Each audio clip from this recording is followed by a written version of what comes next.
বাঙালির চিরন্তন প্রার্থনা আমার সন্তান যেন থাকে মাছে ভাতে। প্রকৃতির দানেই বাংলাদেশে ধান, ফল আর মাছের অভাব কোনোদিনই ছিল না। তাই প্রজন্মের পর প্রজন্ম ধরে বাঙালির বিশ্বাস, মাছ শুধু সুস্বাদুই নয়, পুষ্টিকর, শক্তিদায়ক ও বুদ্ধিবর্ধক। ছোটবেলায় আমরা শুনেছি মাছ না খেলে বড় হবে না, মাছ খাও মাথায় বুদ্ধি বাড়বে। তবে এই কথাই লুকিয়ে আছে পুষ্টিবিজ্ঞানের সত্য। মাছ কেবল খাবার নয়, এটি বাঙালির সংস্কৃতির অংশ, শরীর ও মনে জ্বালানি। ইলিশ, রূপচাঁদা, কোরালের মতো সামুদ্রিক মাছ হতে পারে আপনার মস্তিষ্ক, হৃদয় ও শরীরের সবচেয়ে বড় বন্ধু।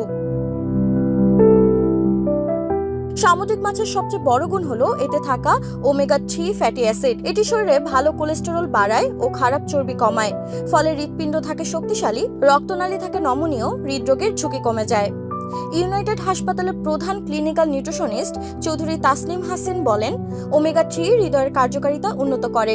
বিশেষ করে যাদের আগে থেকেই হার্টের সমস্যা আছে তাদের জন্য এটি বিশেষভাবে উপকারী। তবে সামুদ্রিক মাছের গুণ এখানেই শেষ নয়। নিয়মিত ইলিশ, কোরাল বা রূপচাঁদা খেলে স্মৃতিশক্তি, মনোযোগ ও মস্তিষ্কের স্থায়িত্ব বাড়ে। ওমেগা 3 মস্তিষ্কের কোষকে মজবুত করে এবং বয়সজনিত দুর্বলতা কমায়। পাশাপাশি চোখেরও যত্ন নেয় এটি। স্ক্রিনে দীর্ঘ সময় কাটানো মানুষদের চোখের শুষ্কতা ও ঝাপসা দৃষ্টি প্রতিরোধে সাহায্য করে। ওজন নিয়ন্ত্রণেও সামুদ্রিক মাছের জুড়ি নেই। প্রোটিনে ভরপুর হলেও এতে ক্যালোরি ও স্যাচুরেটেড ফ্যাট কম, ফলে পেট ভরে কিন্তু শরীর ভারী লাগে না। পুষ্টিবিদেরা বলেন, মাছ ভাজির বদলে বেক, গ্রিল বা স্টিম করে খেলে পুষ্টিগুণ অক্ষুণ্ণ থাকে। এছাড়া সি-উইড খাদ্য তালিকায় দারুণ সংযোজন হতে পারে, যা ভিটামিন, আয়োডিন ও অ্যান্টিঅক্সিডেন্টে সমৃদ্ধ। তবে সতর্ক থাকা জরুরি, বড় মাছে পারদ জমতে পারে, যা গর্ভবতী নারী ও শিশুদের জন্য ক্ষতিকারক। কাঁচা বা আধসিদ্ধ মাছও বিপজ্জনক, কারণ এতে ব্যাকটেরিয়া বা পরজীবী থাকতে পারে। ওদের স্বপ্ন পূরণে পাশে থাকতে পেরে আমরা গর্বিত।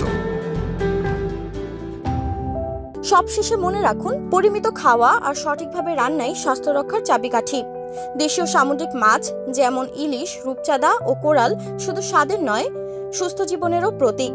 খাবার প্লেটে একটু মাছ মানেই একটু বেশি শক্তি, স্মৃতি আর মনোযোগ।